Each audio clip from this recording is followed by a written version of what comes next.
अचानक बदलते नियमों और आधिकारिक घोषणाओं की आंधी ने भारत में हजारों पेशेवरों की जिंदगी को हिलाकर रख दिया है। अमेरिकी राष्ट्रपति डोनाल्ड ट्रंप के शुक्रवार को H-1B वीजा शुल्क बढ़ाने के फैसले ने भारत में मौजूद कर्मचारियों के लिए अफरा तफरी मचा दी है। $1 लाख की नई फीस लागू होने की खबर आते ही दिल्ली और बेंगलुरु एयरपोर्ट पर लंबी कतारें लग गईं। सामान्य दिनों में 40 से 80 हजार रुपए में मिलने वाली इकोनॉमी क्लास टिकट अचानक बढ़कर 2,07,000 से 2,08,000 रुपए तक पहुंच गई है। ट्रैवल एजेंसियों और एयरलाइंस ने बताया कि एयर इंडिया, यूनाइटेड और अमेरिकन एयरलाइंस की सभी नॉन स्टॉप उड़ानें लगभग पूरी तरह भर गई हैं। आखिरी समय में टिकट खरीदने वालों को बड़ी आर्थिक कीमत चुकानी पड़ी और कई लोग ये सोचकर भी बेचैन थे कि क्या वो समय पर अमेरिका पहुंच पाएंगे या नहीं। इस अफरा तफरी में बड़ी टेक कंपनियों अमेजन और माइक्रोसॉफ्ट के दिशा निर्देश भी प्रमुख भूमिका निभा रही हैं। उन्होंने अपने H-1B और H-4 वीजा वाले कर्मचारियों को स्पष्ट सलाह दी थी कि जो भारत में हैं वो जल्दी से जल्दी अमेरिका लौटें और जो अमेरिका में हैं वो फिलहाल वहीं टिके रहें।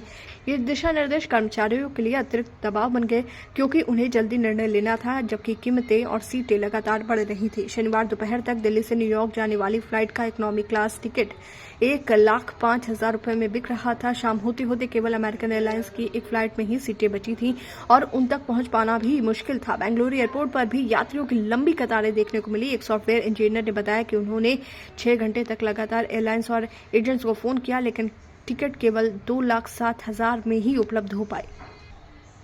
मेक माई ट्रिप के प्रवक्ता ने कहा कि लंबी दूरी की फ्लाइट्स की आखिरी समय की बुकिंग आमतौर पर नहीं होती, लेकिन इस बार संख्या असामान्य रूप से बढ़ गई थी। हालांकि बाद में स्पष्ट किया गया कि बढ़ी हुई फीस केवल नए भर्ती होने वाले कर्मचारियों पर लागू होगी, पहले से अमेरिका में काम कर रहे वीजा धारकों पर नहीं। लेकिन तब तक हजारों पेशेवरों ने टिकटों पर बड़ी रकम खर्च कर दी थी और मानसिक तनाव झेला था। ये पूरी स्थिति साफ तौर पर दिखाती है कि अधूरी जानकारी और अचानक निर्णय किस तरह आर्थिक और मानसिक दबाव पैदा कर सकते हैं।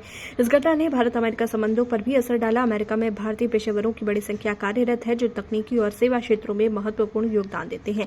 अचानक बढ़ी वीजा फीस और अफरा तफरी ने भारतीय कर्मचारियों में असुरक्षा और चिंता पैदा कर दी है, जिससे दोनों देशों में आर्थिक और श्रम संबंधों पर दबाव बढ़ गया है। ये घटना दिखाती है कि नीति में अचानक बदलाव और अधूरी जानकारी सिर्फ व्यक्तिगत नुकसान नहीं पैदा करती, बल्कि द्विपक्षीय व्यावसायिक साझेदारी और कौशल संबंधों को भी प्रभावित करती है। वित्तीय नुकसान, मानसिक तनाव और अनिश्चितता के बीच पेशेवरों ने अपनी मेहनत और भविष्य के सपनों को बचाने के लिए बड़ी कीमत चुकाई है। एयरलाइंस का मुनाफा आसमान छू गया, लेकिन आम यात्री खुद को ठगा हुआ महसूस कर रहे थे। ये पूरा मामला प्रशासनिक निर्णय, अधूरी जानकारी और बड़े निगमों के निर्देशों के मिश्रित प्रभाव का स्पष्ट उदाहरण है। अंततः ये स्पष्ट होता है कि किसी भी नीति परिवर्तन या नियम में अचानक बदलाव के असर केवल कागजों तक सीमित नहीं रखा जा सकता। ऐसे निर्णय सीधे सीधे लोगों की जिंदगी, उनकी आर्थिक स्थिति और मानसिक संतुलन पर भी असर डालते हैं। अफरा तफरी की इस तस्वीर ने यह भी याद दिलाया कि समय रहते स्पष्टता और जानकारी प्रदान करना प्रशासन और कंपनियों की जिम्मेदारी है, ताकि निर्दोष पेशेवरों का जीवन संकट में न फंसे।